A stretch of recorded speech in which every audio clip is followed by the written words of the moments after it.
नमस्कार दोस्तों, स्वागत है आपका भाई पढ़ ले के यूट्यूब चैनल पर। तो आपको पता है कि हम यूपीएससी सिविल सर्विसेज एग्जाम्स के प्रीलिम्स 2026 के लिए लास्ट 12 ईयर्स के प्रीवियस ईयर क्वेश्चंस को सॉल्व कर रहे हैं। और हम हर दिन 10 क्वेश्चंस को सॉल्व करते हैं। और हम यहाँ पर सिर्फ क्वेश्चन सॉल्व नहीं करते, उसका डिटेल्ड एक्सप्लेनेशन भी देखते हैं। अगर उस क्वेश्चन में कोई इंपॉर्टेंट कीवर्ड है तो उस कीवर्ड से रिलेटेड सारा का सारा स्टैटिक पोर्शन कवर करते हैं और कुछ सेम ट्रिक्स देखते हैं।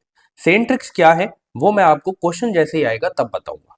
ठीक है, अभी तक हमने डे नंबर 1 से लेके डे नंबर 10 तक 2014 का प्रीवियस ईयर पेपर कंप्लीट कर लिया। डे नंबर 11 से लेके डे नंबर 18 तक हमने 2015 के प्रीवियस ईयर पेपर के 80 क्वेश्चंस को कंप्लीट कर लिया है। 80 क्वेश्चंस को कंप्लीट कर लिया है। आज हम डे नंबर 19 में क्वेश्चन नंबर 81 से स्टार्ट करेंगे एंड क्वेश्चन नंबर 90 तक कंप्लीट करेंगे। ठीक है, ये क्लासेस आपको मंडे टू फ्राइडे देखने को मिलती है। दोपहर 2:05 पर आपको ये वीडियो मिल जाती है। ओके, तो अब बिना टाइम वेस्ट करें हम अपने सेशन की तरफ चलेंगे। बस पेन चेंज कर लेता हूं मैं। देखिए, अगर मेरी स्पीड किसी को स्लो लगती है तो आप अपना टाइम वेस्ट मत करिए, 1.25 या 1.5 की स्पीड पर वीडियो को करके देख लीजिए। अभी हम 2015 का प्रीवियस ईयर पेपर सॉल्व कर रहे हैं। ठीक है, उसका क्वेश्चन नंबर 81 आज हमारी क्लास का पहला क्वेश्चन है। ठीक है, आपको पता है कि हर क्वेश्चन के पहले मैं आपको 10 सेकंड्स देता हूँ, 10 to 15 सेकंड्स। आप उतने में स्टेटमेंट्स पढ़ लेते हैं और उसके बाद मैं एक्सप्लेन करता हूँ। ठीक है, बट इस क्वेश्चन में वोट मैं 10 to 15 सेकंड्स इसलिए नहीं दूंगा क्योंकि ये क्वेश्चन उस टाइम के हिसाब से रेलेवेंट था। आज के हिसाब से इसकी रेलेवेंसी एकदम निल है। ओके, क्यों? ये 2015 का पेपर है और ये उस टाइम के डेकेड की बात कर रहे हैं। ठीक है, मतलब 2005 से 2015 के टाइम की बात कर रहे हैं। तो इस स्टेटमेंट में लिखा है the rate of growth of real GDP has steadily increased. आपको पता है ट्रिक्स बोल दी जाती है, स्टेडीली इंक्रीज, स्टेडीली डिक्रीज लिखा है कहीं, उसे काट दो, ऐसा नहीं होता है। ठीक है, जिसने प्रीवियस ईयर पेपर अच्छे से करे हैं उन्हें पता है। ठीक है, जिन्होंने नहीं करे हैं वो आपको एक पेपर के 10 क्वेश्चन उठा के दिखा देंगे कि यहाँ पे यूज हो रहा है और आप भी खुश हो जाएंगे, पर ऐसा नहीं होता पूरे पेपर में। अब देखो जरा, यहाँ पे लिखा गया है स्टेडीली इंक्रीज हुआ है लास्ट डेकेड में, ऐसा नहीं हुआ था। उस टाइम पर आपको पता है 2008 में रिसेशन आया था ऑल ओवर वर्ल्ड, तो उस वजह से रियल जीडीपी कम हो गई थी। ठीक है, तो स्टेडीली इंक्रीज हुई है 2005 से 2015 तक लास्ट डेकेड में, ऐसा नहीं है। सॉरी। उसके बाद यहां लिखा गया है जो जीडीपी ग्रॉस जीडीपी है वो भी किस पे, मार्केट प्राइस पे। यहां पे बोला था रेट ऑफ ग्रोथ, यहां पे रेट ऑफ ग्रोथ नहीं बोला है, यहां पे बोला है जीडीपी एट मार्केट प्राइस क्या स्टेडीली इंक्रीज हुई थी लास्ट डेकेड में, उस टाइम पर हुई थी। ठीक है, बट क्वेश्चन की रेलेवेंसी आज के हिसाब से ये नहीं है। आज के हिसाब से ये है कि आपको ये पता होना चाहिए जीडीपी एट मार्केट प्राइस क्या होता है, रियल जीडीपी क्या होता है, ठीक है, नॉमिनल जीडीपी क्या होता है, आपको ये पता होना चाहिए। ठीक है, तो हम यही चीजें देख लेते हैं, यही कीवर्ड है इस क्वेश्चन के।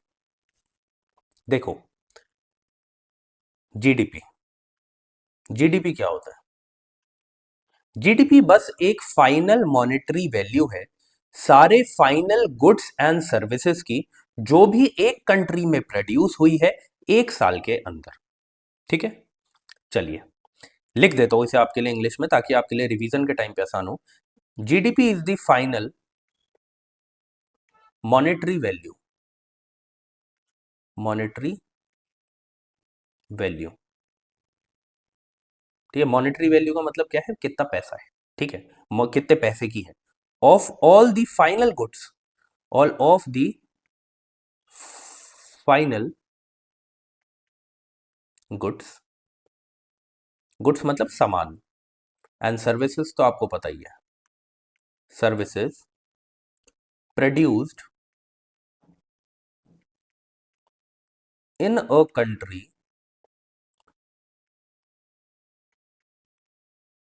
इन अ ईयर, एक साल के अंदर। ठीक है, अब देखिए जीडीपी तो ये है, पर इसके अंदर भी दो टाइप की जीडीपी आ रही है, एक है नॉमिनल जीडीपी, एक है रियल जीडीपी। अब रियल जीडीपी और नॉमिनल जीडीपी में क्या फर्क है वो देख लेते हैं। सबसे पहले मैं इधर लिखता हूं रियल जीडीपी। ठीक है। रियल जीडीपी, रियल जीडीपी क्या होती है? देखो, रियल जीडीपी का मतलब है जितना भी गुड्स एंड सर्विसेज है जो कि एक इकोनॉमी में प्रोड्यूस हुआ है, उसमें अगर आप इन्फ्लेशन जितना हुआ है उसे एडजस्ट कर दो, ताकि जो आपने बेस ईयर लिया है, मान लो कि जीडीपी जो है, जीडीपी जो है 2014 में कुछ थी, 2024 में भी कुछ होगी, ठीक है, 2024 में भी कुछ होगी। अब आपको पता है 2014 से 2024 के बीच में इन्फ्लेशन हुआ है। इन्फ्लेशन की वजह से जो चीज इधर 10 रुपए की मिलती थी, वो इधर मान लो कि अब 15 रुपए की हो चुकी होगी। बट अगर आप इसकी टोटल वैल्यू इस टाइम पे कैलकुलेट करो और इसकी टोटल वैल्यू इस टाइम पे कैलकुलेट करो, आपने यहां भी 100 चीजें ही बनाई है, आपने यहां भी 100 चीजें ही बनाई है, पर यहां पर कॉस्ट आ गई कितनी, 1000 रुपए, यहां पे आ गई 1500 रुपए। तो क्या कोई फर्क पड़ा? नहीं, तब भी 100 चीजें थी, अब भी 100 चीजें। बस क्योंकि इन्फ्लेशन की वजह से रेट बढ़ गया है, तो ऐसा दिख रहा है कि हाँ भाई जीडीपी भी बढ़ गई है। बस ऐसा नहीं हुआ है। क्यों नहीं हुआ है? इसलिए नहीं हुआ है क्योंकि इन्फ्लेशन की वजह से हमें ये इंक्रीज देखने को मिल रहा है, यहां पर हमें प्रोडक्शन लेवल पे कोई इंक्रीज नहीं देखने को मिला है। ठीक है, तो अगर इसे ही आप एडजस्ट कर दो, इसी इन्फ्लेशन को आप एडजस्ट कर दो और उसके बाद रेट निकालो, तो उसे हम बोलते हैं रियल जीडीपी, जिसमें इन्फ्लेशन एडजस्टेड होती है। नॉमिनल जीडीपी में इन्फ्लेशन एडजस्टेड नहीं होती है। ओके, तो मैं यहां पे अब लिखवाता हूं टोटल वैल्यू और number of goods and services produced in an economy. यहां पे क्या है? Adjusted for inflation. ये डिफरेंस आ जाता है कि यहाँ पे इन्फ्लेशन को एडजस्ट कर दिया जाता है। साथ ही साथ इसको क्या बोला जाता है? इसको बोला जाता है कि ये ट्रू इकोनॉमिक ग्रोथ को शो करती है। इसमें इन्फ्लेशन वाली फैक्टर को खत्म कर दिया जाता है। जब इन्फ्लेशन वाला फैक्टर खत्म हो गया है, तो अब आपको असली में कितनी ग्रोथ हो रही है वो पता चलेगा। जब इधर इन्फ्लेशन को आपने चेक कर लिया कि इन्फ्लेशन जो है वो इधर 10 रुपए का था सामान, तो इधर भी 10 रुपए माना जाएगा, फिर इधर 1000 आ गया, तो पता चला भाई एक्चुअल में तो कोई ग्रोथ हुई नहीं। वो तो क्योंकि इसका इन्फ्लेशन की वजह से रेट बढ़ गया था, इस वजह से यहां पर आपको फाइनली प्राइस ज्यादा देखने को मिल रहा था कि इतनी ज्यादा प्रोडक्शन हो, इतना पैसा आया है। बट ऐसा एक्चुअल में नहीं हुआ, ये पता चलता है रियल जीडीपी से। ठीक है, इकोनॉमिक ग्रोथ कैसे पता चलता है? क्योंकि हम इसमें एक बेस ईयर लेते हैं, हम इधर एक बेस ईयर लेते हैं, ठीक है, उसके हिसाब से हमें पता चलता है। ऐसी नॉमिनल जीडीपी जो होती है, उसमें हम बेस ईयर नहीं लेते, ठीक है, उसमें हम करंट प्राइस के हिसाब से चल रहे होते हैं, तो इसमें ट्रू इकोनॉमिक ग्रोथ नहीं पता चलती। ओके, तो बस ऐसे ऐसे लिख देता हूं, measures the monetary value, T A आएगा इधर, ठीक है, monetary value of all goods and services at current market price. ठीक है, करंट मार्केट प्राइस जो अभी के हिसाब से मार्केट प्राइस चल रहा है। ठीक है, तो इसमें इन्फ्लेशन एडजस्टेड नहीं होती है, तो ट्रू वैल्यू भी नहीं देती। ओके, अब आते हैं ये GDP in GDP at market price क्या होता है? ठीक है, जीडीपी एट फैक्टर कॉस्ट जो होती है, मतलब जो फैक्ट्री में उसमें उसे उस चीज को बनाने के लिए पैसा लगा है, अगर उस कॉस्ट में आप उस पे जो टैक्सेस लग रहे हैं, इनडायरेक्ट टैक्सेस, उसे ऐड कर दो, और उसमें से जो सब्सिडीज मिली थी यहां पर प्रोडक्शन लेवल पर, उसे उस प्रोडक्ट को बनाने के लिए उसे माइनस कर दो, तो वहां से आपकी निकल जाएगी जीडीपी मार्केट प्राइस, ठीक है, एट मार्केट प्राइस। सिंपल सी और इजी भाषा में बताने की कोशिश करूं तो ऐसा है, देखो, फैक्टर कॉस्ट का मतलब है जो फैक्ट्री में कॉस्ट लग रही है, ठीक है, फैक्ट्री में, ठीक है। अब फैक्ट्री में क्या क्या लगेगा, उसमें एक प्रोडक्ट है, मान लो कि आप बिस्किट बना रहे हो, बिस्किट बना रहे हो, ठीक है। बिस्किट को बनाने के लिए जो लेबर उसमें इंक्लूड करी गई है, वो उस बिस्किट का जो रॉ मटेरियल है, वो अगर गवर्नमेंट ने कोई सब्सिडी दी है उसकी प्रोडक्शन में, तो उसको भी उसमें ऐड किया जाएगा, क्योंकि सब्सिडीज से तो फायदा होता है ना। बट जब आप उसे मार्केट में बेच रहे हैं तो उसमें कुछ टैक्सेस लगेंगे, इनडायरेक्ट टैक्सेस, ठीक है। और अब जो सब्सिडीज गवर्नमेंट ने प्रोवाइड करी है उसे आपको माइनस करना पड़ेगा फैक्टर कॉस्ट में से, तब जाके आपकी जीडीपी एट मार्केट प्राइस निकलेगी, ठीक है। तो यही दो कीवर्ड्स थे जो वहां पर बताए गए थे, रियल जीडीपी और gross GDP at market price, वो भी हमने डिस्कस कर लिए। साथ ही साथ हमने जीडीपी भी देख लिया और नॉमिनल जीडीपी भी देख लिया एक्स्ट्रा, ठीक है। चलिए आगे बढ़ते हैं। फिर से 10 सेकंड दे रहा हूं मैं आपको, ठीक है, 10 सेकंड है आपके पास, उसके बाद मैं आपको समझाता हूं। क्वेश्चन किससे रिलेटेड है, लेजिस्लेटिव काउंसिल से रिलेटेड है ऑफ स्टेट्स, ठीक है। चलिए स्टार्ट करिए।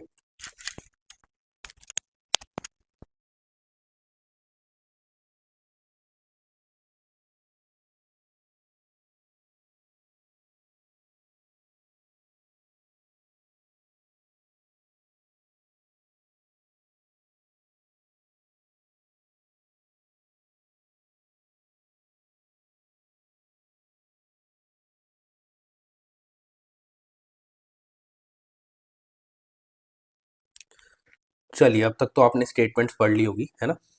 अब समझते हैं। देखो, अगर आपको सिर्फ लेजिस्लेटिव काउंसिल का बेसिक भी पता होगा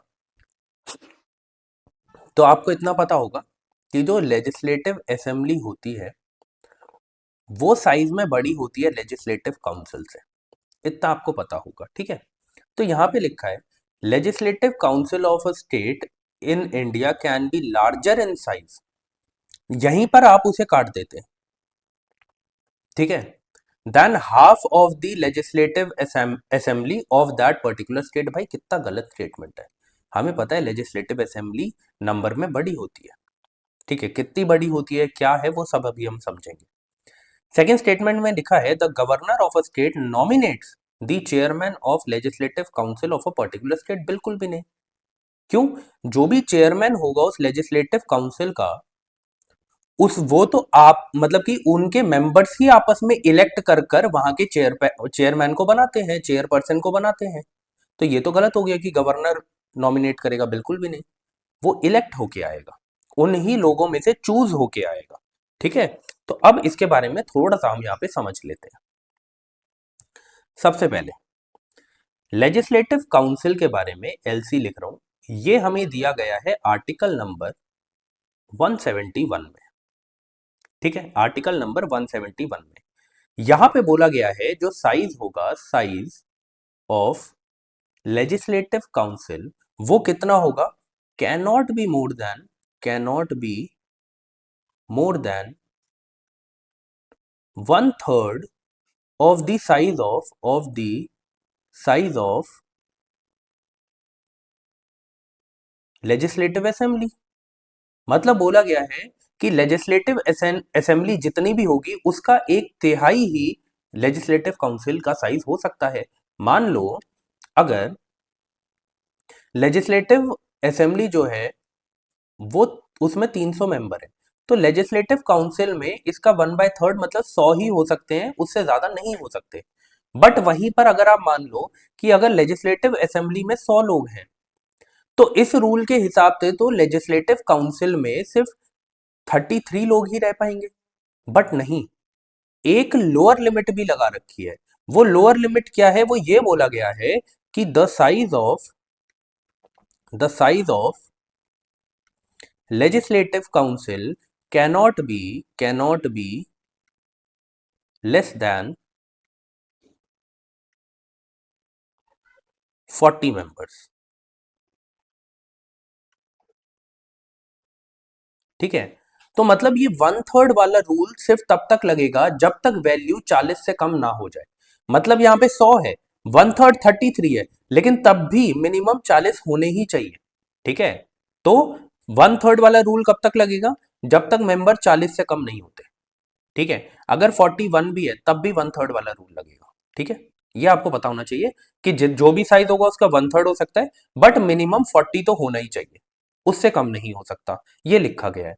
अब ये जो लेजिस्लेटिव काउंसिल है, ये तो ये जो लेजिस्लेटिव काउंसिल है, इसका टेन्योर कितना होता है?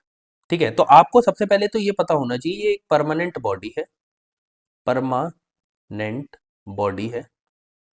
आपको पता है कि जो लेजिस्लेटिव असेंबली है वो कोलैप्स हो सकती है, वो डिसॉल्व हो सकती है, पर ये परमानेंट बॉडी है, ये डिसॉल्व नहीं होती है। क्यों नहीं होती है अभी बता देता हूं। And is not subject to dissolution, dissolve नहीं हो सकती, डिसोल्यूशन। क्यों नहीं हो सकती, क्या रीजन है इसके पीछे? का रीजन ये है कि इनका टेन्योर क्या है, टेन्योर जो है इनका है 6 इयर्स का। बट या फिर ऐसे कर देता हूं कि विद हर 2 साल में 1/3 मेंबर्स जो हैं वो क्या होते हैं, 1/3 मेंबर्स क्या होते हैं, वो रोटेट होते रहते हैं, वो रिटायर होते रहते हैं। समझे कि उनकी जगह कोई और मेंबर्स आ जाएंगे। तो हर 2 साल में क्या हो रहा है, विद 1/3 ऑफ द मेंबर्स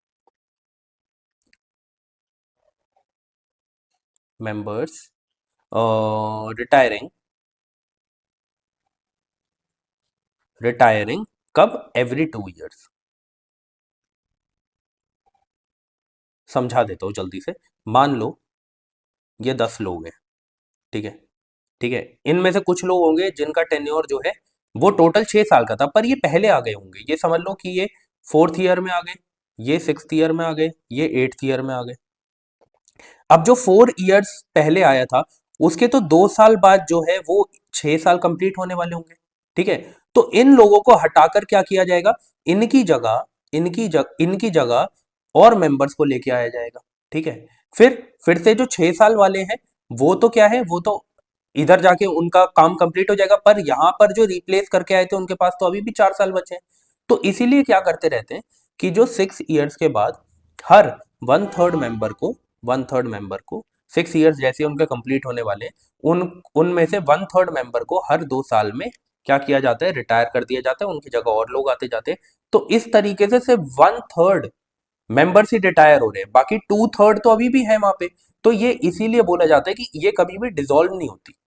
मतलब इसमें आते जाते और फिर बाकी जो जिनके 6 साल पूरे होने वाले हैं उन्हें निकाल दिया जाता है।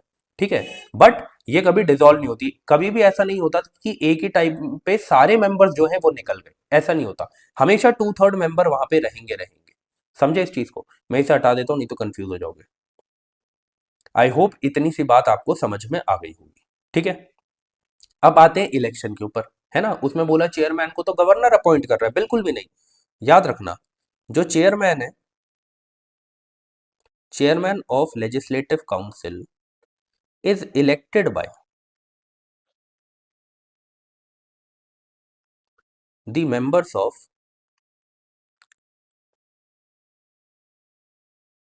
मेंबर्स या फिर members from among itself. Itself का मतलब क्या है कि लेजिस्लेटिव असेंबली के जो मेंबर्स है वही इलेक्ट करके अपना एक चेयरमैन बना देते हैं, एक चेयरपर्सन बना देते हैं। ठीक है, इसमें बस इतना ही था, आगे बढ़ते हैं। ओके, मुझे ऐसा लगता है कि आप में से बहुत सारे लोग जो हैं इसका आंसर गलत करेंगे, बट कोई बात नहीं, क्यों गलत है वो भी मैं बता दूंगा। ठीक है, तो फिर से 10 सेकेंड दे रहा हूं, स्टेटमेंट पढ़ लो और ऑप्शंस पढ़ लो।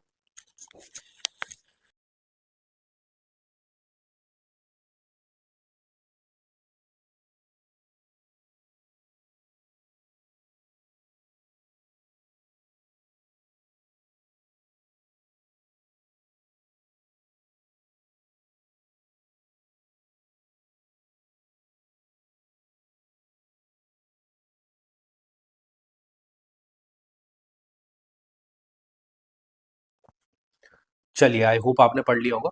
देखो, यहां पे बोला गया to uphold and protect the sovereignty unity and integrity of India is a provision made in. अब आपने ये तीनों वर्ड्स जो है ना वो प्रियम्बल में देखे होंगे, बट यहाँ पे सिर्फ इन तीन वर्ड्स की बात नहीं करी, यहाँ पूरे स्टेटमेंट की बात करी कि ये पूरी स्टेटमेंट कहाँ लिखी है, तो ये पूरी स्टेटमेंट फंडामेंटल ड्यूटीज में लिखी है। मुझे पता था कि बहुत सारे लोग जो है वो क्या करेंगे, सोवर्जेनिटी यूनिटी एंड इंटेग्रिटी देखकर प्रियम्बल ऑफ कॉन्स्टिट्यूशन मार देंगे, पर ऐसा नहीं है। ठीक है, अब देखो जरा कहाँ पे लिखा हुआ है, अभी मैं आपको दिखा देता हूँ। मैंने आपके लिए यहाँ पे ऐड करी है जितनी भी 11 फंडामेंटल ड्यूटीज है वो यहाँ पर मैंने ऐड करी है। इसमें जो सी है उसे देखो, to uphold and protect the sovereignty unity and integrity of India, यहाँ पे लिखा हुआ है किसमें, फंडामेंटल ड्यूटीज में। यही क्वेश्चन पूछा था। ठीक है, आपको क्या करना है, हर एक फंडामेंटल ड्यूटी को अच्छे से पढ़ना है। ठीक है, क्योंकि यहां से आपको आगे आने वाले सालों में भी बहुत सारे क्वेश्चंस देखने को मिलेंगे। मैं क्या करता हूं, थोड़ा सा आपको बेसिक्स बता देता हूं इसके बारे में, फंडामेंटल ड्यूटीज के बारे में। फंडामेंटल ड्यूटीज जो हैं वो 42nd अमेंडमेंट से ऐड करी गई थी। 42nd amendment act, amendment act 1976 में 1976 में 10 फंडामेंटल ड्यूटीज को ऐड किया गया था, 10 फंडामेंटल ड्यूटीज को ऐड किया गया था। बट आज तो आपको पता है कितनी है, आज तो 11 है, तो वो एक कौन सी थी जो ऐड करी गई थी, आपको पता होना चाहिए। जो एक थी वो 86th अमेंडमेंट एक्ट से कब आए थे, 2002 में ऐड करी गई थी। कौन सी, 11th फंडामेंटल ड्यूटी। वो 11th फंडामेंटल ड्यूटी कौन सी थी, वो यहां पे देखो लिखी हुई है के में, कि कोई भी पेरेंट हो या गार्जियन हो उसे क्या करना होगा, उसे अपने बच्चे को अपॉर्चुनिटी प्रोवाइड करनी होगी, किसकी, एजुकेशन की। उस बच्चे की एज कितनी होगी, उस बच्चे की एज होगी 6 से लेके 14 ईयर्स की। उस बच्चे को आपको अपॉर्चुनिटी प्रोवाइड करनी है, किसकी, एजुकेशन से रिलेटेड। किसको, पेरेंट या कोई उसका गार्जियन हो। प्लीज हर एक स्टेटमेंट को अच्छे से पढ़ना। ठीक है, वहां ऐसे भी आ सकता है, a parent not guardian has to provide opportunity for education. ऐसा याद रखना, पेरेंट गार्जियन कोई भी हो, दोनों को। ठीक है, वो कुछ भी बना देते भाई, वो चाहते हैं आपको तीन चीजें तो एटलीस्ट पता हो, directive principles of state policies, साथ ही साथ फंडामेंटल राइट्स और फंडामेंटल ड्यूटीज। आपको ये तीन तो बहुत अच्छे से पढ़ना है। इससे रिलेटेड जब क्वेश्चन आएगा मैं आपको डीप में बताऊंगा, मुझे पता है कि आगे कौन से क्वेश्चन आने वाले, कौन से नहीं आने वाले। ठीक है, तो जब ये आएगा तो उसके बारे में डीप में बताऊंगा। ये तो अभी आपको इसी सेशन में दिख जाएगा, आज के सेशन में, इसके बारे में तब समझाऊंगा। प्रियम्बल ऑफ द कॉन्स्टिट्यूशन, इसके बारे में भी क्वेश्चन आगे आने वाले क्वेश्चंस में आएंगे, तो वहां पे मैं आपको समझाऊंगा। ठीक है, तो सिर्फ जिस पे अभी बुद्धि लगानी है उस पे ही लगा लो। ओके, बाकी जो ऑप्शंस है वो एक्सप्लोर करने का अभी बहुत टाइम है। आपको पता है टोटल 120 क्लासेस होनी है। ठीक है, 12 साल के पेपर है। अब देखो जरा इसके बारे में और क्या समझ लो, और समझ लो कि अगर आपसे पूछ लिया जाए कि किसकी रिकमेंडेशन पर फंडामेंटल ड्यूटीज को ऐड किया गया था, तो आपको पता होना चाहिए कि किसकी रिकमेंडेशन थी। मैं ऐसे लिख देता हूँ, रिकमेंडेड बाय स्वर्ण सिंह, स्वर्ण सिंह कमेटी। ये आपको पता होना चाहिए। साथ ही साथ आपको पता ही है फंडामेंटल ड्यूटीज जो है वो क्या है, non enforceable, enforceable in nature. ठीक है, आपको पता है पीडीएफ जो है आपको कहां पे मिल जाती है, इस चैनल पे मिल जाती है, भाई पढ़ लेंगे यूट्यूब चैनल पर। ठीक है, तो आपको क्या करना है, बस वहां जाकर ये सारी चीजें पढ़नी है अच्छे से। ओके, मैं आपको पीडीएफ प्रोवाइड कर दूंगा। आगे बढ़ते हैं। ये आपको पता है कि YouTube पे आपको लास्ट 12 ईयर के प्रीवियस ईयर क्वेश्चंस मिल रहे हैं, जहां पर हम हर दिन 10 क्वेश्चंस को सॉल्व करते हैं। मंडे टू फ्राइडे ये क्लासेस होती है, 2-5 पर आपको ये सेशन देखने को मिल जाता है दोपहर में। Current affairs, monthly current affairs हम कवर करते हैं सैटरडे को। 4 पार्ट्स में मैं आपको ये करंट अफेयर करवाता हूँ। पार्ट 1 से लेके पार्ट 3 तक हम क्या करते हैं, हम सारी करंट अफेयर्स को कंप्लीट कर लेते हैं, और पार्ट 4 में हम क्या करते हैं, प्लेसेस इन न्यूज करते हैं, प्लेसेस इन न्यूज। ठीक है, यहाँ पे आपका कुछ भी नहीं छूटने वाला, क्योंकि मैं डेली लेवल पे जाके करंट अफेयर्स को कंपाइल कर कर और फिर आपके सामने क्वेश्चंस लेके आता हूँ। ठीक है, क्वेश्चंस के फॉर्म में हमें चीज़ें जल्दी जिसे हम कहते हैं याद हो जाती हैं, इस वजह से मैं क्वेश्चंस की फॉर्म में करवा रहा हूँ। ठीक है, नहीं तो कंटेंट तो कितना ही पढ़ते रहो, फिर वो याद नहीं होता। ओके, साथ ही साथ मैंने 2 पार्ट अक्टूबर के करंट अफेयर्स के करवा दिए हैं। अगर आपको वो करने हो तो आप प्लेलिस्ट में जाके देख सकते हैं, मंथली करंट अफेयर्स की प्लेलिस्ट बनी हुई है, वहाँ पे आपको मिल जाएगा। डेली हम एक करंट अफेयर का टॉपिक देखते हैं, ये मैं सिर्फ तभी करवाता हूँ जब कोई इंपॉर्टेंट टॉपिक मुझे मिल रहा है, इसलिए मैंने इंपॉर्टेंट लिखा है। अगर मुझे किसी दिन लगता है कि हाँ आज कोई इतना इंपॉर्टेंट टॉपिक नहीं है, तो मैं वो क्लास नहीं अपलोड करता। ठीक है, लेकिन जब भी मैं अपलोड करता हूँ तो उसमें मैं आपको डिटेल्ड एक्सप्लेनेशन देता हूँ, 10 to 15 मिनट्स की ये क्लास होती है। ठीक है, बाकी मंडे टू फ्राइडे होती है, सैटरडे को ये होती है। ठीक है, और ये अगर मैं अपलोड करता हूँ तो सुबह 7:05 पे आपको ये सेशन देखने को मिल जाता है। ओके, चलिए आगे बढ़ते हैं। ओके, तो यहाँ पे लिखा हुआ है which one of the following is the best description of ecosystem. चारों स्टेटमेंट्स पढ़ लो, 10 सेकेंड्स का टाइम दे रहा हूँ, उसके बाद मैं आपको समझाता हूँ। ठीक है,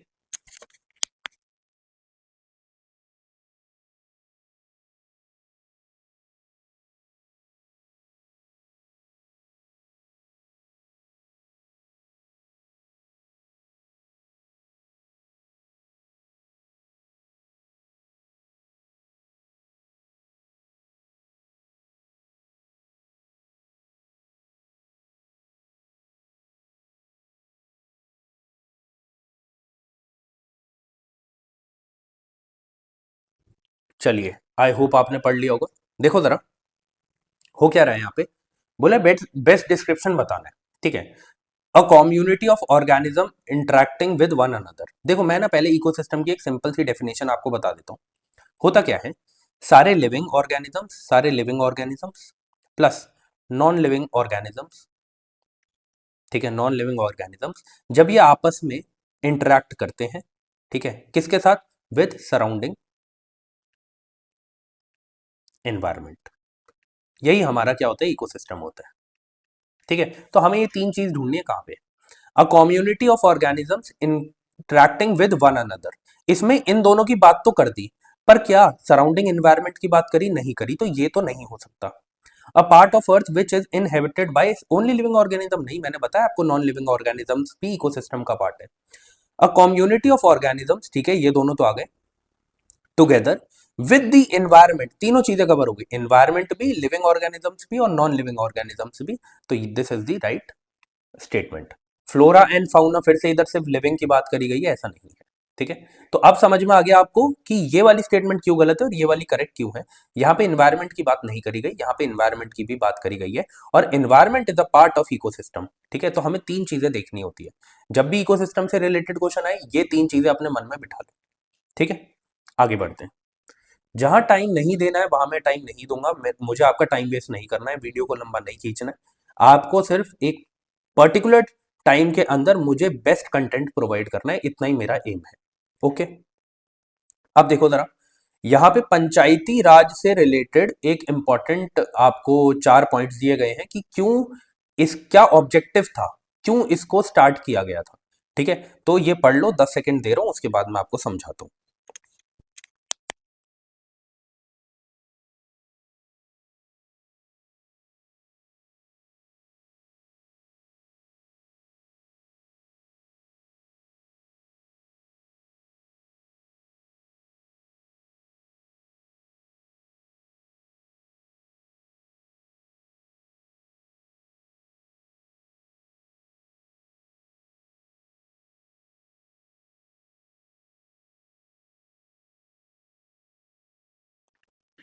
चलिए, चारों स्टेटमेंट्स पढ़ ही लिए होंगे आपने अब तक, है ना, आंसर भी मार्क कर लिया होगा।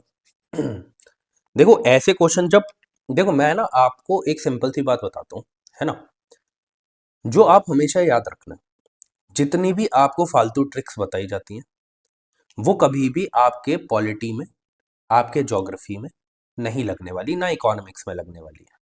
वो आपकी लग सकती है इंटरनेशनल रिलेशंस में, वो आपकी लग सकती है एनवायरनमेंट के सब्जेक्ट में। ठीक है, वहां पे स्कोप बहुत बड़ा होता है इस वजह से। पर प्लीज किसी भी ट्रिक्स को यहाँ पे फॉलो मत करना जो आपको एग्जाम से 1 महीने पहले बताई जाती है। ठीक है, अब देखो जरा, यहां पे लिखा गया है द फंडामेंटल ऑब्जेक्ट, वहां पे भी ऑब्जेक्ट ही लिखा था बट मेरे हिसाब से ऑब्जेक्टिव होना चाहिए था, बट चलो कोई बात नहीं। Of Panchayati Raj system is to ensure which among the following, किस लिए फंडामेंटल पूछा है, जो उसके अंदर आ रहा है अपने आप उसकी बात नहीं करी गई। क्यों पंचायती राज सिस्टम को स्टार्ट किया गया था, क्या उसका फंडामेंटल ऑब्जेक्टिव था, ठीक है। क्या वो पीपल की पार्टिसिपेशन एंड डेवलपमेंट था, बिल्कुल।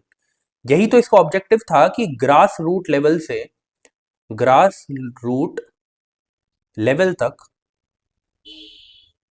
डेमोक्रेसी जाए, यही तो इसका ऑब्जेक्टिव था कि ग्रास रूट लेवल तक डेमोक्रेसी जाए, उसके साथ क्या होगा, डेवलपमेंट हो जाएगा। क्योंकि लोकल लोगों को उनकी लोकल नीड्स के बारे में ज्यादा पता है, ठीक है। लोकल लोगों को उनकी लोकल नीड्स के बारे में ज्यादा पता है रादर देन कोई ऊपर बैठा हुआ मंत्री ये डिसाइड करे कि उनके लिए क्या अच्छा है। इसलिए पंचायती राज सिस्टम लाया गया, दिस इज करेक्ट। क्या पॉलिटिकल अकाउंटेबिलिटी इसका एक ऑब्जेक्टिव था, नहीं यार। ये तो पंचायती राज सिस्टम ना हो तब भी पॉलिटिकल अकाउंटेबिलिटी आ जाती है, ठीक है। पॉलिटिकल अकाउंटेबिलिटी तो हर उस रीजन में है जहां पर डेमोक्रेटिक रूल है, जहां पर डेमोक्रेटिक रूल है। तो ये उसका ऑब्जेक्टिव तो बिल्कुल भी नहीं था। उसके बाद डेमोक्रेटिक डिसेंट्रलाइजेशन, बिल्कुल डिसेंट्रलाइज करना है पावर को, ठीक है। जब आप डिसेंट्रलाइज करोगे पावर को तभी तो वो अपनी नीड को कंप्लीट कर पाएंगे, ठीक है। तभी तो पीपल का पार्टिसिपेशन बढ़ेगा, किसमें, नेशन को आगे बढ़ाने में, ग्रास रूट लेवल से काम होने में। जब भी डेमोक्रेटिक डिसेंट्रलाइजेशन होता है, ग्रास ग्रास रूट लेवल पे काम होता है, उसके बाद आपको क्या देखने को मिलता है, आपको देखने को मिलेगा रैपिड और स्पीडी तरीके से क्या हो रहा है, सोशियो इकोनॉमिक ग्रोथ देखने को मिलेगी, socio economic economic growth. Economic growth तो हो रही है, सोशियो ग्रोथ कैसे हो रही है आपको पता है। अब जो है इधर हर एक जाति का इंसान इस गेम में इंक्लूड होगा, ठीक है, किसमें, पंचायती राज सिस्टम में। जब हर एक तबके का इंसान एक साथ आके बैठकर, ठीक है, रूल्स बनाएगा, डिसाइड करेगा, पॉलिसीज में इंक्लूड होगा, तो उससे क्या होगा, सोशल लेवल पर डेवलपमेंट देखने को मिलेगी, ठीक है। इस वजह से सोशियो इकोनॉमिक बोला गया दोनों सेक्टर में। क्या फाइनेंशियल मोबिलाइजेशन इसका काम था, बिल्कुल भी नहीं यार, ठीक है। तो सिर्फ दो चीजें जो इधर हैं वो करेक्ट देखने को मिल रही है, एक है people's participation in development and democratic decentralisation. तो कहां पे है ये दोनों, ये रहे। क्या इतना करके ही आगे बढ़ना है, बिल्कुल भी नहीं। कुछ चीजें और देख लेते हैं पंचायती राज इंस्टीट्यूशंस के बारे में, ठीक है। मैं से लिख रहा हूं पंचायती राज इंस्टीट्यूशंस, ठीक है। सॉरी, देखो पार्ट कौन सा है, कौन से पार्ट में कॉन्स्टिट्यूशन के, पार्ट नंबर 9 में है, ठीक है, ओके। कौन से अमेंडमेंट से ऐड किया गया, 73rd 73rd constitutional amendment act कब आया था, 1992 में, ठीक है। स्केड्यूल कौन सा है, मैंने आपको स्केड्यूल की एक ट्रिक भी बताई थी ना, tears of old PM, last class में आप जाके देख लेना, कुछ क्लासेस पहले मैंने करवाई थी। स्केड्यूल किसमें, स्केड्यूल नंबर 11 में है, ठीक है। कैसा सिस्टम देखने को मिलता है हमें, 3 टीयर सिस्टम, सिस्टम कौन कौन है इसमें, सबसे ग्राउंड लेवल पे कौन है, उसके ऊपर कौन है, उसके ऊपर कौन है, ग्राउंड लेवल पे, विलेज लेवल पे काम करते हैं ग्राम पंचायत, ठीक है।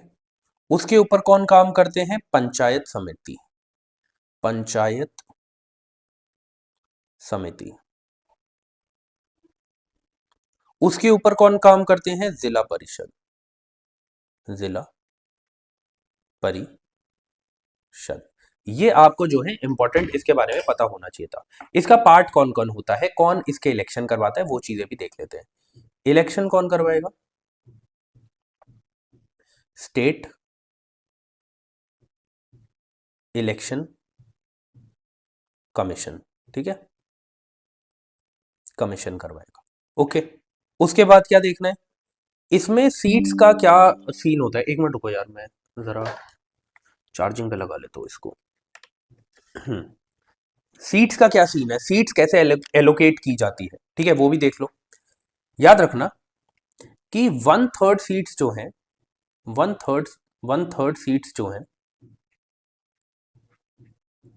वन थर्ड सीट्स जो है वो किसे दी जाएगी, ऑफ द टोटल सीट्स। मैं ऐसे भी लिख देता हूँ, वन थर्ड सीट्स, या ऐसे लिखे one third seats of the total seats किसके लिए एलोकेटेड है, विमेन के लिए। क्या इसमें एस टी एस सी से जो बिलोंग कर रही है विमेन, उनकी सीट्स भी इंक्लूड होती है, बिल्कुल, इंक्लूडिंग विमेन बिलोंगिंग टू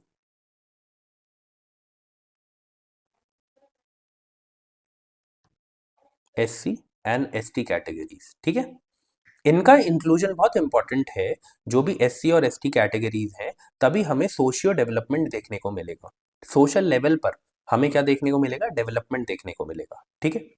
साथ ही साथ ये भी आपको याद रखना है, जो S C and S T categories से लोग बिलोंग करते हैं, उनके लिए भी सीट्स रिजर्व होती है तीनों लेवल पर। कहाँ कहाँ पे, ग्राम पंचायत में भी, पंचायत समिति में भी, और जिला परिषद में भी। तो मैं इसको शॉर्ट फॉर्म में ऐसे लिख देता हूँ, S C S T reserved seats,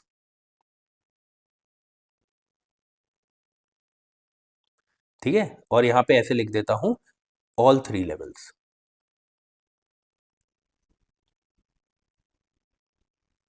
क्या कोई पर्टिकुलर ऐसा बोला गया कि इतनी इतनी करनी है, नहीं, ऐसा नहीं है, जैसी भी वहां की पॉपुलेशन होगी उस हिसाब से। मैं ऐसे लिख देता हूं, according to their population, population, ठीक है, तो आपको याद आ जाएगा। सॉरी, ओके, यहाँ पे जगह है आगे, यस। मिनिमम एज कितनी चाहिए, मिनिमम एज कितनी होनी चाहिए to be a member of this panchayat samiti, panchayat समिति कह रहा हूँ, पंचायती सिस्टम, 21 ईयर्स, ठीक है। कि अगर आपको इलेक्ट होना है as a member of panchayat, तो आपकी जो एज है वो 21 ईयर्स होनी चाहिए। दो इंपॉर्टेंट कमिटीज हैं, वो आपको पता होनी चाहिए। देखो, कमिटीज बहुत सारी हैं इससे रिलेटेड, बट मुझे ऐसा लगता है दो इंपॉर्टेंट है जिससे रिलेटेड क्वेश्चन भी पूछे गए हैं, तो आप इन दोनों को तो याद ही रखो। एक है बलवंत राय कमेटी, ठीक है, ये कब आई थी, 1957 में, ठीक है। इन्होंने क्या बात करी, इन्होंने 3 टियर सिस्टम की बात करी थी, है ना, जो अभी हम देखते ही हैं। इसके बाद एक आई थी अशोक मेहता कमेटी, ठीक है, ये इसके 20 साल बाद फॉर्म हुई थी, 1957 के 1977 में। इन्होंने 2 टियर सिस्टम की बात की थी, ठीक है, कितने की, अच्छे से लिख देता हूं, 2 टियर सिस्टम, ठीक है। ये आपको जो है वो याद रखना है इनके बारे में। कौन सा सिस्टम है ये, पंचायती राज सिस्टम, ओके। वो मैंने लिखा नहीं है, वो तो आप समझ ही रहे होगे कि हम किसके बारे में बात कर रहे हैं, तो वो इजी है, इजी टू अंडरस्टैंड। अब देखो जरा, ये क्वेश्चन इंडियन इकोनॉमी से रिलेटेड है, ठीक है। अब आपको क्या बताना है कि इनमें से कौन से कंपोनेंट्स हैं मॉनेटरी पॉलिसी के। मॉनेटरी पॉलिसी के आपको पता है, दो टाइप के जो होते हैं कंपोनेंट्स होते हैं, एक होते हैं क्वांटिटेटिव और एक होते हैं क्वालिटेटिव, क्वालिटेटिव, ठीक है। तो अब आप देखो इनमें से कौन से नहीं है, 10 सेकेंड से आपके पास, उसके बाद मैं समझाऊंगा।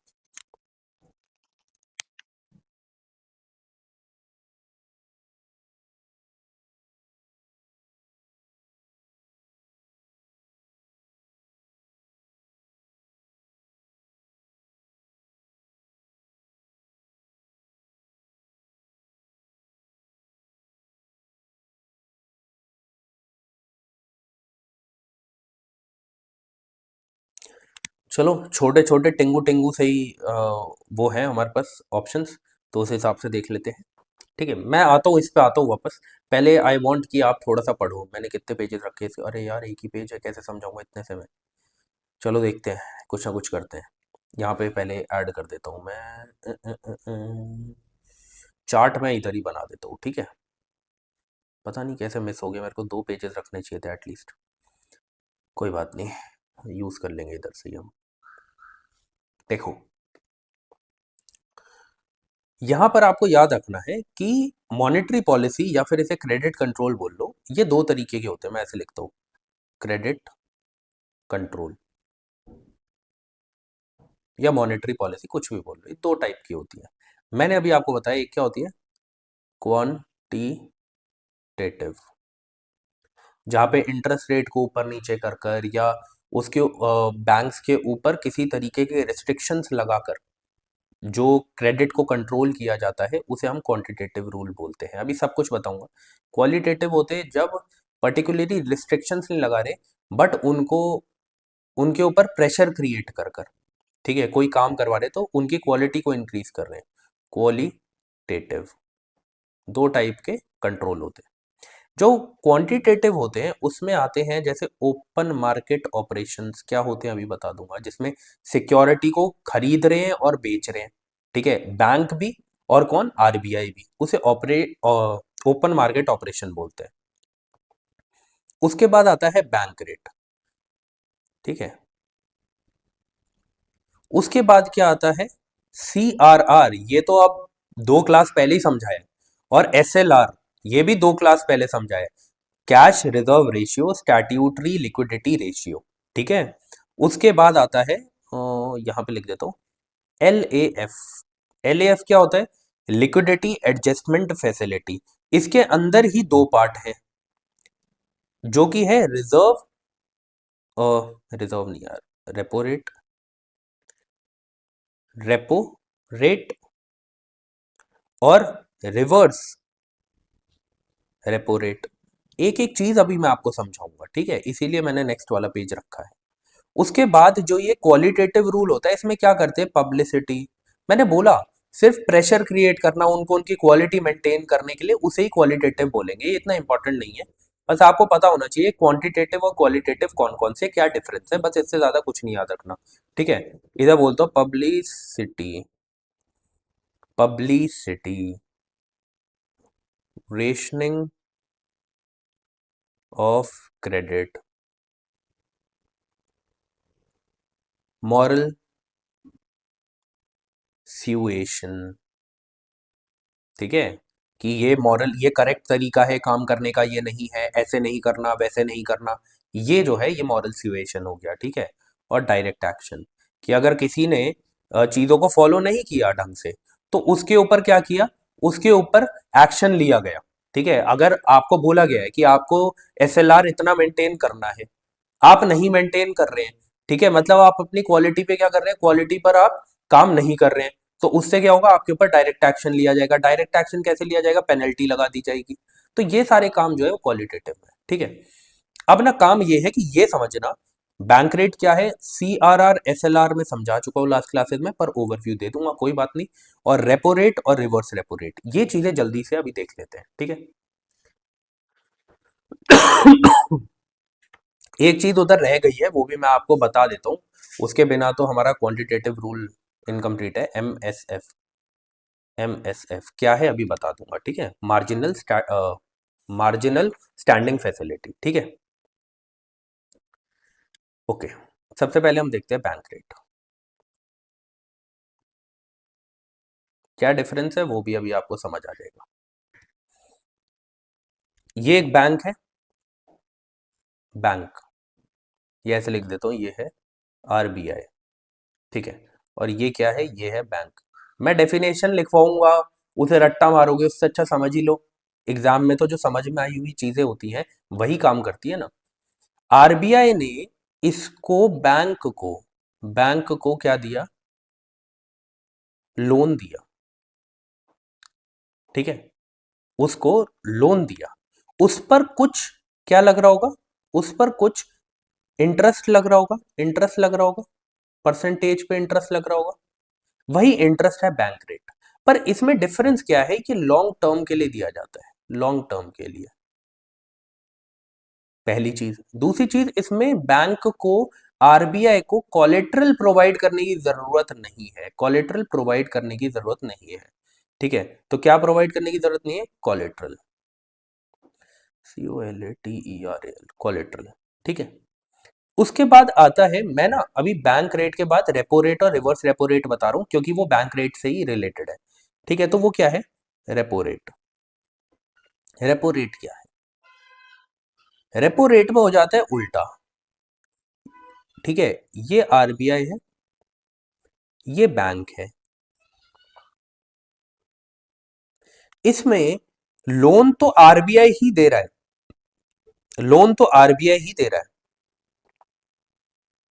पर कुछ परसेंटेज पे दे रहा है, वही रेपो रेट है। बट प्रॉब्लम क्या है कि ये है शॉर्ट टर्म, और क्योंकि शॉर्ट टर्म है तो यहां पर मैं इधर लिख देता हूं कोलेट्रल, या नो कोलेट्रल लिख देता हूं। कोलेट्रल नहीं चाहिए होता है, नो कोलेट्रल। ठीक है, इधर कोलेट्रल चाहिए।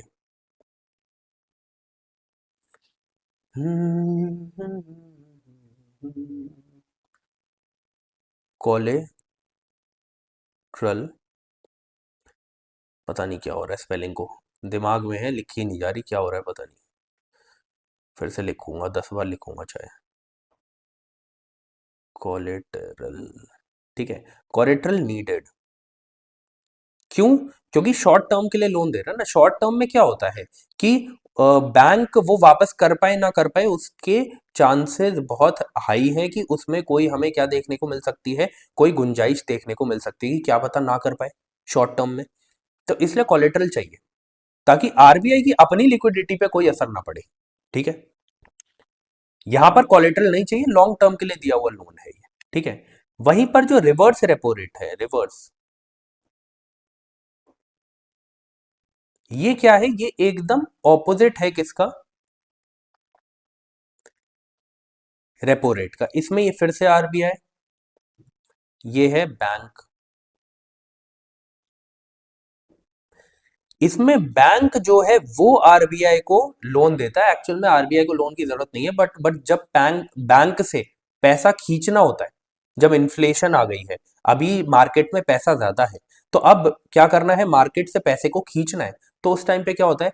आरबीआई बैंक से पैसा लेता है ताकि बैंक के पास कम लिक्विडिटी हो, वो लोन भी कम दे पाएंगे, वो मार्केट में कम पैसा पहुंचा पाएंगे। ठीक है, तो इसमें क्या हो रहा है? लोन जा रहा है, पर बैंक अब आरबीआई को दे रहा है वो। ठीक है, और इसमें क्या होता है? ये भी शॉर्ट टर्म है, ये भी आपको याद रखना है। अब आते हैं CRR और SLR पे, या फिर एक और चीज कर लेते हैं, MSF। MSF भी देख लेते हैं, ये क्या है? इसमें क्या है, जो स्केड्यूल बैंक्स हैं, आरबीआई बैंक, ठीक है, ये क्या करेगा? आरबीआई लोन तो दे रहा है बैंक्स को अभी भी, पर ये कैसे डिफरेंट है बैंक रेट से और रेपो रेट से? कि ये एकदम शॉर्ट टर्म है। कैसे? Overnight, overnight. ठीक है, ओवरनाइट, एक दिन के, एक रात के लिए दे रहे हैं, तो क्या है? एक्सट्रीमली शॉर्ट टर्म है ये तो, शॉर्ट टर्म। यहां पे क्या देखने को मिला? ये शॉर्ट टर्म है, या ओवरनाइट लोन नहीं है ये तो ओवरनाइट है। ठीक है, तो ये है MSF, marginal standing facility. Okay, CRR क्या होता है?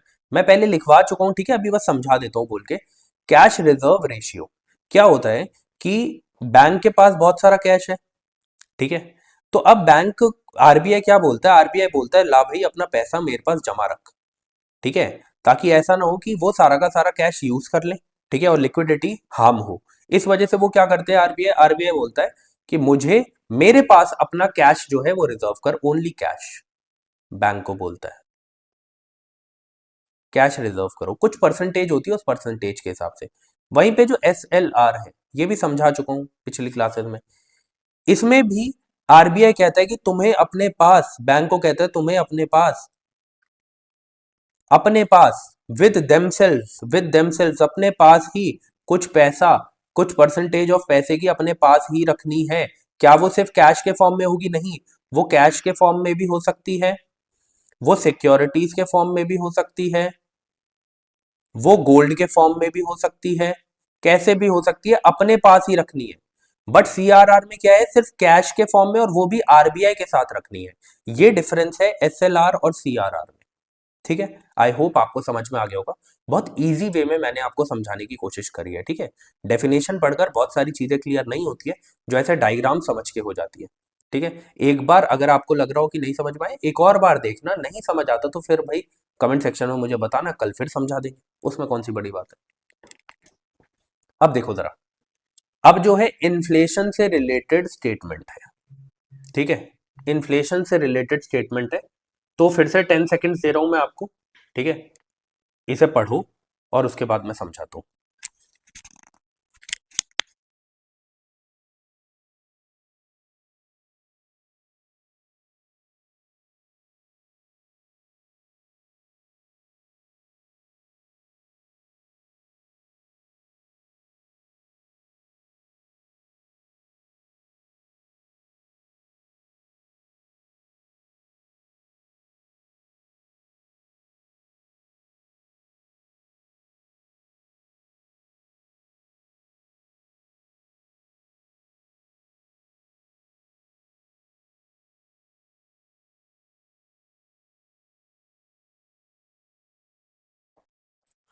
ओके, तो बाकी यार मुझे ज़रा कमेंट करके बताया करो कि आपको क्लासेस कैसी लग रही है ना। ओके, मुझे भी थोड़ा मोटिवेशन मिलता है। साथ में जो करंट अफेयर की पीडीएफ बाय कर रहे हैं ना, मैंने आपको बताया था कि आप मुझे कांटेक्ट कर सकते हैं, जो इनको भी करंट अफेयर की पीडीएफ चाहिए होगी, सिर्फ 21 रुपीज़ की है ना। इससे ज़्यादा तो आपकी मोमोज की प्लेट होती है ना। उसमें आपको चारों पार्ट्स की करंट अफेयर मिल जाएगी, मंथली करंट अफेयर की मैं बात कर रहा हूँ, है ना। काफ़ी बच्चों ने ली है। ठीक है, आपको भी बाय करनी हो तो वो करंट अफेयर का जो लेक्चर आप लोगे वहाँ पर आपको प्रोवाइडेड है कि आपको कैसे वो बाय करनी है। ठीक है, बाकी इस कमेंट की इस डिस्क्रिप्शन में भी मैं आपको दे दूंगा। ठीक है, वहाँ पे लिखा होगा for PDF contact this. Telegram पे आप उस आईडी पे कांटेक्ट कर सकते हैं और वहाँ पे आपको पीडीएफ मिल जाएगी। ठीक है, अब जरा आते हैं स्टेटमेंट पे। Inflation in India, controlling the inflation in India is the responsibility of government of India only. भाई ऐसा तो नहीं है, मॉनेटरी पॉलिसी अभी बढ़ के आ रहे हैं, आरबीआई हैंडल कर रही है वो तो। ठीक है, वो इन सारे repo rate, reverse repo rate, bank rate, इन सबको मॉनिटर कर कर, इन सबको ऊपर नीचे करके इन्फ्लेशन को क्या करती है, मॉनिटर करती है, इन्फ्लेशन को कंट्रोल करती है। तो ये तो बिल्कुल भी नहीं है। The Reserve Bank of India has no role in controlling the inflation. अरे अभी तो पढ़ा, ये सारे जो सी आर आर हैं, जो एस एल आर है, जो रेपो रेट है, रिवर्स रेपो रेट है, ठीक है, बैंक रेट है, अगर आरबीआई इन सबको बढ़ा दे तो बैंक के पास पैसा ही नहीं बचेगा मार्केट में छोड़ने के लिए, कंट्रोल अपने आप हो जाएगी इन्फ्लेशन। ठीक है, इन्फ्लेशन जब मार्केट में है तो क्या करना है आरबीआई को, सिर्फ आरबीआई को सिर्फ मार्केट में पैसे को रोकना है। क्योंकि इन्फ्लेशन तब आती है जब लोगों के हाथ में ज्यादा पैसा है। उसे कंट्रोल करने के लिए आरबीआई क्या करता है, इन सबके रेट को इंक्रीज कर देता है, इन्फ्लेशन अपने आप हैंडल हो जाती है, अपने आप कंट्रोल हो जाती है। तो बिल्कुल यार, रिजर्व बैंक ऑफ इंडिया तो कर ही रहा है काम इस पे। नहीं, बोला गया है decreased money circulation helps in controlling the inflation. बिल्कुल, मैंने अभी तो बताया कि इन्फ्लेशन का मतलब है लोगों के हाथ में ज्यादा पैसा है, उनके हाथ से पैसे को खींचना है। तो कैसे खींचा जाएगा, जब उनको लोन प्रोवाइड नहीं किए जाएंगे या हाई रेट्स पे लोन प्रोवाइड किए जाएंगे। वो कब होगा, जब बैंक के ऊपर ये सारी चीजें जो हैं उन्हें इंक्रीज कर दिया जाता है। मतलब कैश रिजर्व रेशियो बढ़ा दोगे तो कैश ही नहीं बचेगा बैंक के पास, एसएलआर बढ़ा दोगे तो उनके पास परसेंटेज बढ़ जाएगी कि इतनी रिक्वायरमेंट मीट करनी है उन्हें, इतनी सिक्योरिटीज, लोन्स, गोल्ड जो है अपने पास रिजर्व रखने हैं। तो उसके बाद क्या होगा, पैसा देने के लिए बचेगा ही नहीं। रेपो रेट बढ़ा दोगे तो क्या होगा, जब आरबीआई से पैसा महंगा मिलेगा तो आगे भी महंगा देंगे, और जब आगे महंगा देंगे तो लोग लेंगे ही। रिवर्स रेपो रेट क्या करेगा बैंक, आरबीआई बैंक से पैसा ही ले लेगा। ठीक है, और पैसा जब उससे ले लेगा, बैंक के पास कम पैसा है तो वो देगा कैसे। ठीक है, उसके बाद बैंक रेट, ये तो लॉन्ग टर्म का आपको मैंने बता ही रखा है ना। ये सारी चीजें करी जाती है, एकदम देसी भाषा में, एकदम सिंपल वे में बता रहा हूँ जो आपको एग्जाम में याद भी रहे। नहीं तो स्टेटमेंट ही याद करते रह जाओगे कि भाई साहब ये डेफिनेशन है, ये डेफिनेशन है, ये डेफिनेशन है। कुछ नहीं करना, जितना मैं बता रहा हूँ उतना दिमाग में रखो, उतना ही पूछा जाता है। इधर बोला increase the money circulation in controlling inflation. अबे भाई और ज्यादा इन्फ्लेशन हो जाएगी, ये तो बिल्कुल भी नहीं है। ठीक है, तो this is the right option. आगे बढ़ते हैं।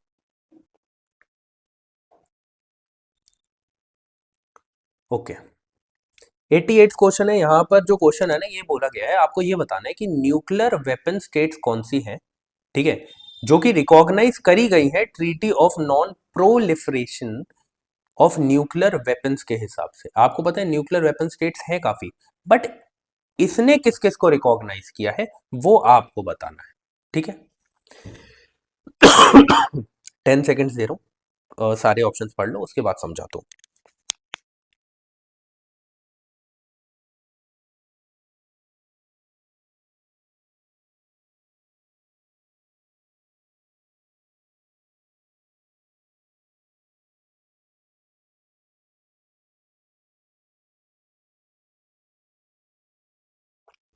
चलो ये टिंगू टिंगू से थे, ये तो ऑप्शंस पढ़ ही लिए होंगे आपने अब तक। देखो है क्या बात, बात ये है, जो treaty on the non proliferation of nuclear weapons है, उनके हिसाब से सिर्फ 5 स्टेट्स हैं, 5 कंट्रीज हैं, 5 कंट्रीज हैं जिनको न्यूक्लियर वेपन स्टेट्स माना जाता है, जिनको न्यूक्लियर वेपन स्टेट्स माना जाता है। वो कौन कौन सी है बस याद कर लेना, आगे भी आ सकता है क्वेश्चन। चाइना, ठीक है, UK, USA, France and Russia. ठीक है, चाइना है, फ्रांस है, इंडिया नहीं है, इजराइल, अभी ना इजराइल को लेके वो चल रहा है कि भाई इसको माने या ना माने, वो लेके चल रहा है, बट अभी तक तो नहीं है। पाकिस्तान नहीं है। ठीक है, तो 2 ही हैं इस इनके हिसाब से, चाइना और फ्रांस। बाकी टोटल कितनी है, 5 कंट्रीज है अभी के हिसाब से। आगे बढ़ जाए तो मैं आगे बढ़ा बता दूंगा आपको, 1 एंड 2। आगे बढ़ते हैं। Second last question of today's class. ठीक है, ये क्वेश्चन किससे रिलेटेड है, मैंने ऊपर बताया था आपको। अरे नहीं नहीं नहीं नहीं, नहीं अभी बता दूंगा तो फिर कैसे काम चलेगा, ऑप्शन नहीं पता चल जाएगा आपको। बोला गया है the ideal of welfare state की बात इंडियन कॉन्स्टिट्यूशन में कहाँ करी गई है। क्या प्रियम्बल में करी गई है, क्या directive principle of state policy में करी गई है, क्या फंडामेंटल राइट्स में करी गई है, क्या 7th शेड्यूल में करी गई है। अच्छा जी, अब मैंने ऊपर आपको बताया था कि directive principle of state policy से रिलेटेड क्वेश्चन आएगा, तो वही क्वेश्चन आ गया। अब आप कहोगे कहाँ लिखा गया है क्या नहीं है, वो तो बता दो, है ना, तो वो बता देते हैं। Directive principles of state policy का एम क्या है, इनका एम क्या है, इनका एम है कि इकोनॉमिक सोशियो इकोनॉमिक जस्टिस मिले to the people.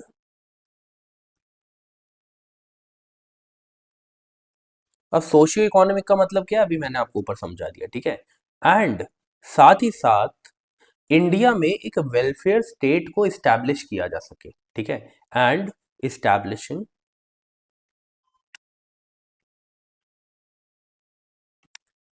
India, establishing a welfare state in India, welfare state in India। ठीक है, ये आपको पता होना चाहिए। ओके, ओके, बोरो किससे करे गए हैं ये, बोरो किससे किया गया, बोरोड फ्रॉम, ये मैं आपको करवा चुका हूँ directive principles of state policy से रिलेटेड भी पहले, बट मैं करवा देता हूँ अभी। Irish constitution, Irish constitution. ठीक है, आयरिश कॉन्स्टिट्यूशन ने भी ये किससे लिया है, स्पेनिश कॉन्स्टिट्यूशन से। मतलब कि अगर आप देखो कि directive principle of state policy जो है, इनका ओरिजिन कहाँ से, स्पेनिश कॉन्स्टिट्यूशन से, बट हमने किससे लिया, आयरिश कॉन्स्टिट्यूशन से। क्योंकि आयरिश कॉन्स्टिट्यूशन ने ये बोरो किया था स्पेनिश से, लेकिन हमने किससे लिया? आयरिश से। ये आपको याद रखना है, ठीक है। कैसे होते हैं नेचर में? नॉन एनफोर्सेबल, फंडामेंटल ड्यूटीज की तरह, नॉन एनफोर्सेबल। अगर कोई स्टेटमेंट ऐसी आ जाए कि directive principles of state policy जो है वो सब ऑर्डिनेट है, मतलब छोटे हैं फंडामेंटल राइट से, तो बिल्कुल गलत बोल देना उसे। याद रखना, DPSP goes hand in hand with FR, मतलब फंडामेंटल राइट्स। तो मैं ऐसे लिख देता हूँ, डीपीएसपी जो है फंडामेंटल राइट्स के इक्वल है, ठीक है। ऐसा कुछ नहीं है कि डीपीएसपी इनके सबऑर्डिनेट है, ऐसी कोई स्टेटमेंट आए एकदम से गलत मार देना, ठीक है। अब जो है ना, ये directive principle of state policy को इस तरीके से हम डिवाइड करते हैं, डीपीएसपी को, डीपीएसपी, ये कॉन्स्टिट्यूशन में या डीपीएसपी में खुद में ऐसा कुछ डिवीजन नहीं दिया गया है, ठीक है। ऑफिशियली कुछ ऐसा नहीं है, हम अनऑफिशियली ऐसे मानते हैं कि डीपीएसपी को हम तीन चीजों में, तीन प्रिंसिपल्स में डिवाइड करते हैं। एक है सोशलिस्ट प्रिंसिपल, प्रिंसिपल, मैं फिर से बोल रहा हूं, कॉन्स्टिट्यूशन में डीपीएसपी में ऐसा डिवीजन नहीं दिया गया है, ये हम खुद करते हैं चीजों को आसानी से समझने के लिए, ठीक है। एक है गांधीयन, गांधीयन प्रिंसिपल, और एक क्या है? लिबरल, सॉरी, लिब, फिर से लिख देते हैं, लिबरल और इंटेलेक्चुअल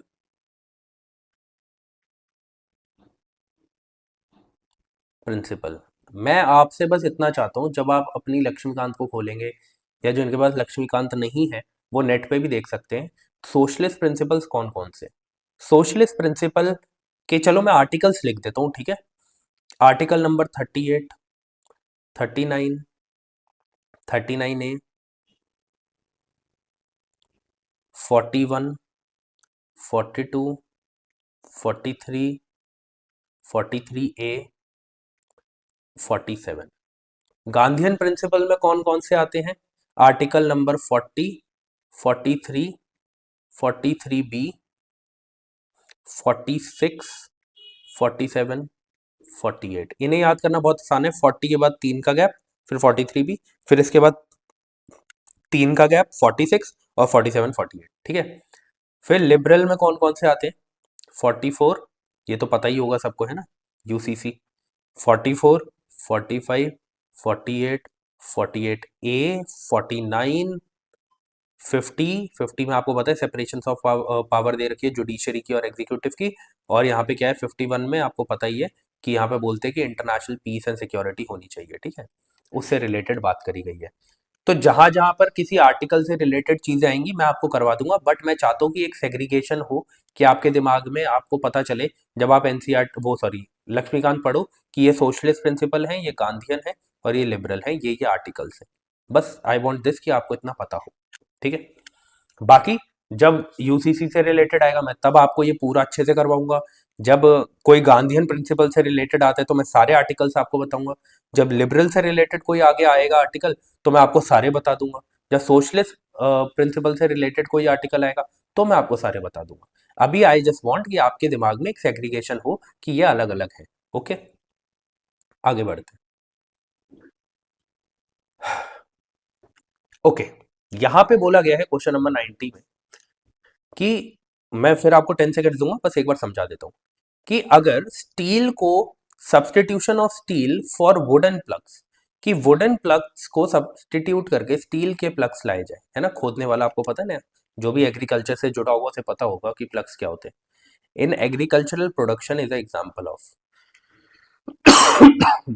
चारों चीजें, तीनों चीजें पढ़ लो, उसके बाद मैं आपको समझाता हूँ क्या क्या है ये।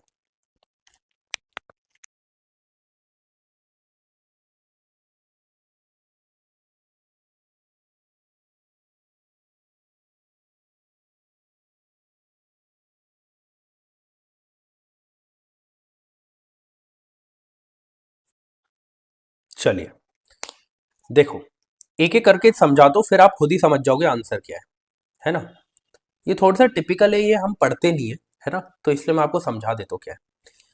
लेबर ऑगमेंटिंग, ऑगमेंटिंग का मतलब आप ऐसे समझ लो कि जो भी आगे लिखा हुआ है ना उसे हेल्प कर रहा है किसी ना किसी तरीके से।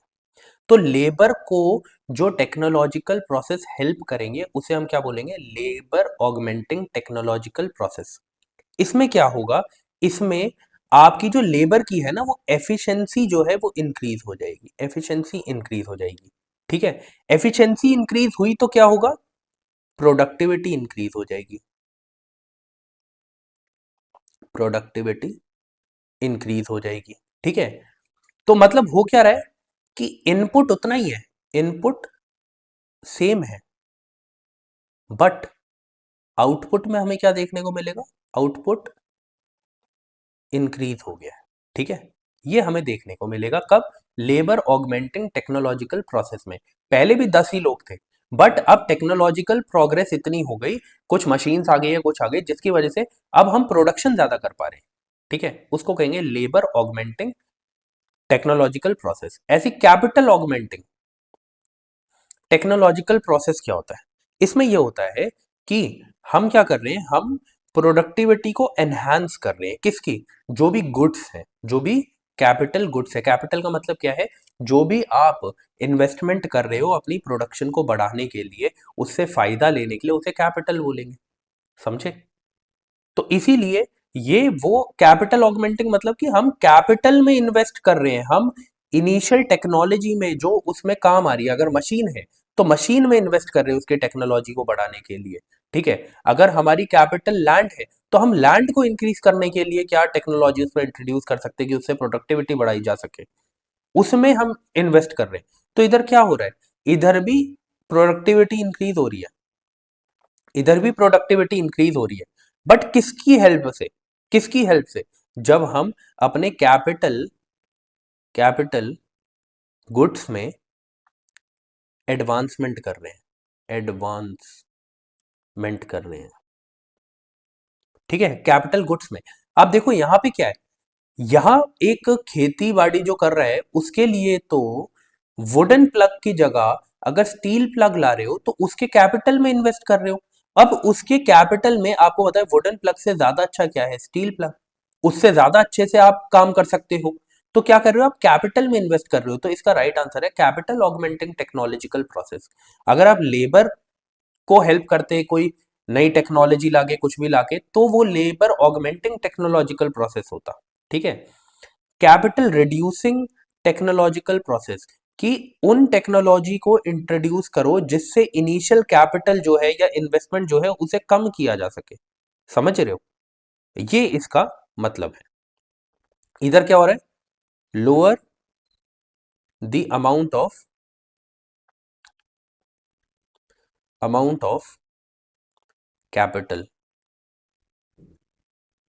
ओके, ये आपको याद रखना है, इनके नाम के अंदर ही कहीं ना कहीं छुपा हुआ है। तो आपको साफ दिख रहा था यहाँ पे कैपिटल में इन्वेस्ट कर रहे हैं, तो ये कैपिटल ऑगमेंटिंग टेक्नोलॉजिकल प्रोसेस। वहीं पे लेबर की स्किल्स पे कुछ आप काम करते। ठीक है, लेबर की स्किल पे आप कुछ काम करते कि आपने लेबर को ये चीज करवा दी, अब उसको ये मशीन यूज करनी आ गई, तो अब वो काम को और ज्यादा उसकी प्रोडक्टिविटी बढ़ा रहा है, तो आप उसका आंसर ये होता। ठीक है, तो आज की क्लास में बस इतना ही था। ठीक है, अब हम मिलते हैं अपनी नेक्स्ट क्लास में जो होगी कल। अगर आपको वीडियो पसंद आई हो तो वीडियो को लाइक कर देना, चैनल को सब्सक्राइब कर देना, पीडीएफ आपको यहाँ पे मिल जाएगी। कल मिलते हैं, तब तक के लिए जय हिंद।